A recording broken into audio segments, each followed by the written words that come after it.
one day I can meet Syko Stu and shake his hand and have a man-to-man with him and stuff like that. But who knows? But y'all, the people that know me, y'all know me. Y'all know I got mad love for everybody. And with me, bro. Real shit. One of them little bitch and fucking bit me. I'm tired of everybody playing with me and shit.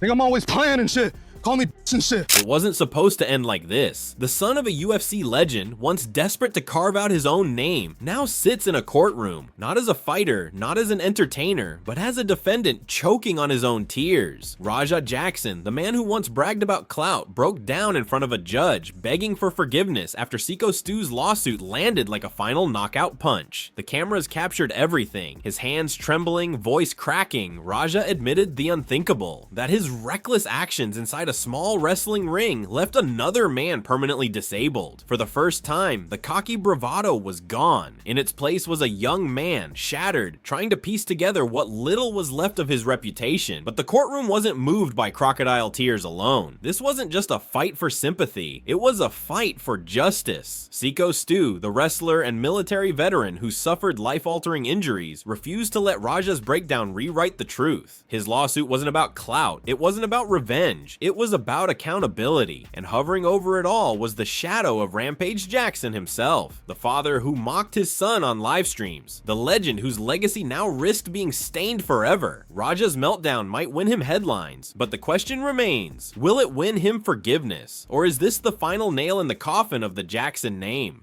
this is what happened, chat. He went to a pro wrestling event with his coach. Those pro wrestlers, they be just as crazy as MMA guys, right?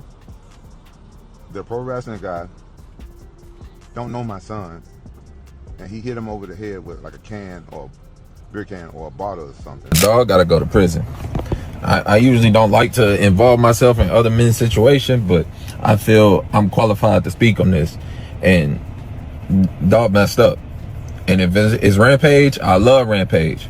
But Rampage, turn your son in. When we're in the ring and I'm breaking it up and he shoots a fucking double leg on me, by the way, work a better fucking double leg, you fucking prick. And then I'm telling you to fucking calm down. I'm not even fucking fighting. I'm not even being fucking hostile. Then you're trying to fucking work and get lower, do this, change positions, and I'm over here having to swim with you, all this other shit. And then you fucking punch me in the fucking eye. After we're breaking it up, you fucking loser. Rampage Jackson was born into a name that carried power, but for him, it became a burden. His father, Quentin Rampage Jackson, was a UFC legend, known for slams that rattled arenas and a personality that could light up any stage. For fans, Rampage was a warrior. For Raja, that shadow was a prison. Every move he made was compared to his father's dominance. Every failure magnified under the weight of expectation. Instead of carving out his own path, Raja spiraled. He tried MMA, but couldn't hold his ground. He turned to streaming, but even there, trolls mocked him for being soft, for not living up to the Jackson name. On camera, Rampage himself would joke, belittle, and humiliate his son, turning what should have been mentorship into public ridicule. Those moments of humiliation chipped away at Raja's confidence. Behind the bravado, he was a young man desperate for validation. Each livestream became a battlefield where he fought not opponents, but the voices telling him he'd never be enough. And now, sitting in court, that desperation spilled out. Raja admitted through tears that he had spent his whole life trying to prove he wasn't weak. His apology wasn't just for the attack, it was for years of rage, pain, and humiliation that finally exploded in one horrific night. But for Syko Stu, words weren't enough. Dumb animal, put him in a cage, straight up. Not a human, not allowed in society. Control yourself, bitch. Him. Bring that sparring partner back, tornado kick him again, animal.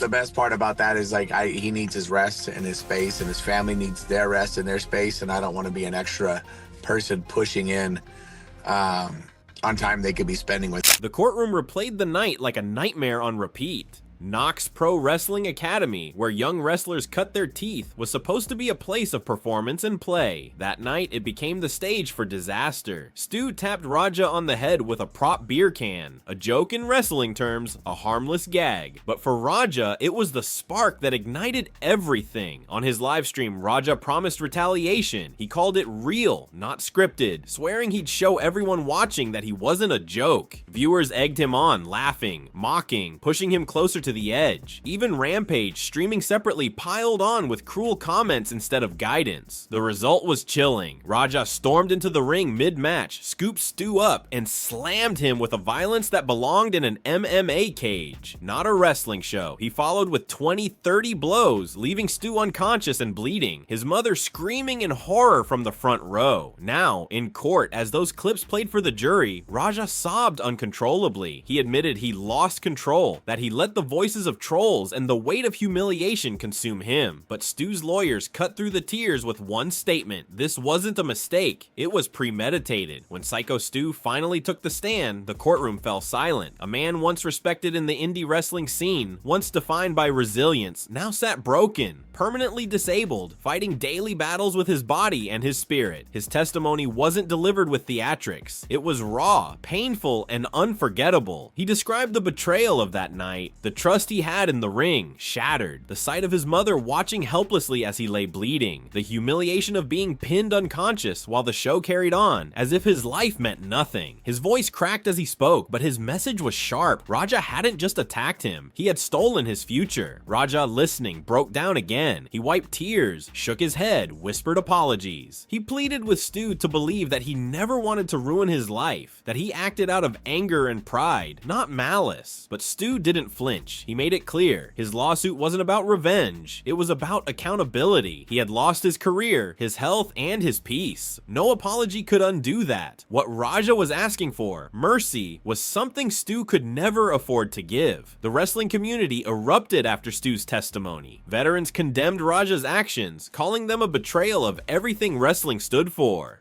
They blasted Knox Pro Wrestling for letting the show continue, pinning an unconscious man for entertainment while blood pooled in the ring. That wasn't wrestling, it was exploitation, one veteran said. From the MMA side, the response was just as brutal. Fighters called Raja a disgrace, saying his behavior proved he didn't belong in combat sports at all. Kevin Lee, Sean Strickland, and others publicly supported Stu's lawsuit, demanding the industry draw a line between performance and criminal assault. Fans made their voices heard too. Hashtags like #JusticeForStu trended across Twitter and Instagram. The narrative shifted. Stu wasn't just an indie wrestler anymore. He became a symbol of accountability, a man standing up against reckless violence. Meanwhile, Raja wept in the courtroom, saying he never wanted to be hated, that he just wanted to prove himself. But in the eyes of the community, forgiveness wasn't coming. His tears looked like desperation, not redemption. Even as the trial focused on Raja, the ghost of Rampage loomed large. Fans dug up years of clips where the UFC legend mocked his son, choking him on streams, humiliating him for his diet, joking about bail money instead of tuition. What once looked like tough love now appeared as cruelty that may have fueled Raja's rage. In court, those moments came back to haunt him. Raja cried, saying all he ever wanted was his father's respect. He admitted that much of his anger, much of his need to prove himself, came from years of public ridicule. His tears weren't just for Stu, they were for a lifetime of humiliation. The jury shifted uncomfortably as these revelations painted a darker picture. This wasn't just about one fight, it was about a young man shaped by a father's neglect and the world's scorn. But sympathy had its limits, because while Raja begged for forgiveness, the court was reminded his choices left another man permanently disabled, and no amount of pain from his past could erase the consequences of what he did that night.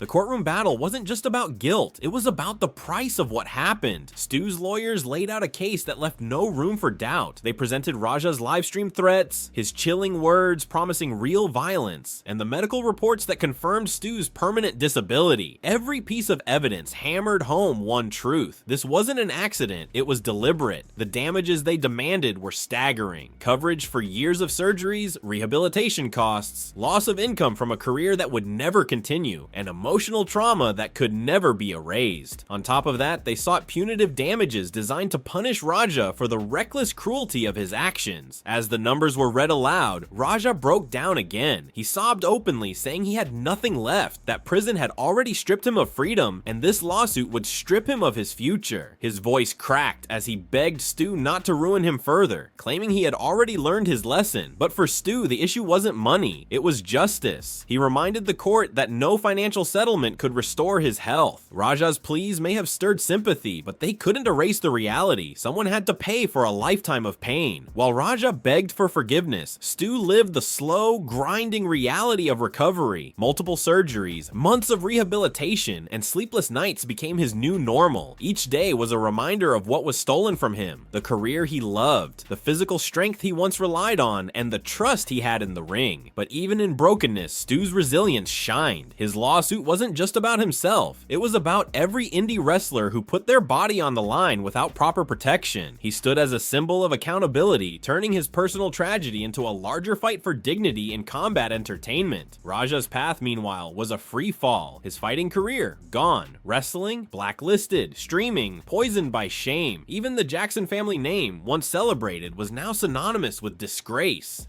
He sat in court, stripped of pride, pleading for mercy that few were willing to give. The contrast couldn't be sharper. One man broken but rebuilding, the other collapsing under the weight of his own mistakes. Stu's scars became evidence of survival. Raja's tears became proof of downfall. And in that courtroom, the world chose who they stood with. Even as lawyers argued and Raja wept, one question hovered like a dark cloud. Where was Rampage Jackson in all of this? The UFC legend's reputation had always been tied to his toughness, his sharp tongue, his larger-than-life personality. But in this trial, those very traits looked more like failures than strengths. Clips of Rampage humiliating Raja resurfaced across social media. Fans pointed to years of ridicule, claiming that his brand of tough love broke his son down instead of building him up. In court, Raja himself admitted through tears that much of his anger came from desperately wanting his father's approval. His breakdown wasn't just about Stu, it was about a lifetime of feeling like he wasn't enough. But sympathy only went so far. The jury wasn't tasked with judging Rampage, they were tasked with holding Raja accountable. And while the world debated whether the father's shadow had shaped the tragedy, Stu sat quietly, reminding everyone that it was Raja's fists, not Rampage's words, that had left him disabled. The Jackson legacy, once celebrated, now risked being remembered for disgrace. Rampage may not have been on trial, but his shadow was impossible to ignore. As the trial neared its end, Raja made one last attempt to salvage what little remained. Standing before the judge, voice trembling, he begged for forgiveness. He said he was sorry, not just to Stu, but to his family, his father, and the fans who once believed in him. He admitted that his hunger for validation and his inability to control his temper had destroyed everything. Tears streamed down his face as he promised he would change, that prison had humbled him, and that this lawsuit had opened his eyes. His plea was raw, emotional, and desperate. Some in the courtroom shifted uncomfortably, torn between pity and anger. Stu, however, remained firm. He didn't deny Raja's pain. He didn't even deny the sincerity of his apology. But he reminded the court that no words could erase the fact that his career was over, his health permanently damaged. He said forgiveness was between him and God, but justice was the job of the court. The silence after his words was deafening. Raja's meltdown might have moved hearts, but it couldn't erase the truth. His future was no longer in his own hands. The trial of Raja Jackson will be remembered not as a footnote in wrestling, but as a warning for combat sports and entertainment as a whole. It showed the dangers of ego, humiliation, and clout chasing in a world where blurred lines can turn performance into real-life tragedy. For Syko Stu, this wasn't about revenge. It was about accountability. His lawsuit ensured that his pain wasn't forgotten, that his permanent disability became more than just a statistic. He forced the industry to confront its failures, and in doing so, he became a symbol of resilience. For Raja, the courtroom meltdown was the final chapter in a downward spiral. His tears might have shown remorse, but they couldn't undo the damage. His career, his reputation, and his legacy were gone, destroyed not by bad luck, but by his own choices. And for Rampage, the trial cast a long shadow over his name. What was once remembered for glory now carried whispers of humiliation and failure. At the end of it all, one truth stood clear. Fame fades, clout dies, but accountability never disappears. Raja's plea for forgiveness may echo for years, but the only thing history will remember is the price of his actions, and the man who refused to let his pain be silenced.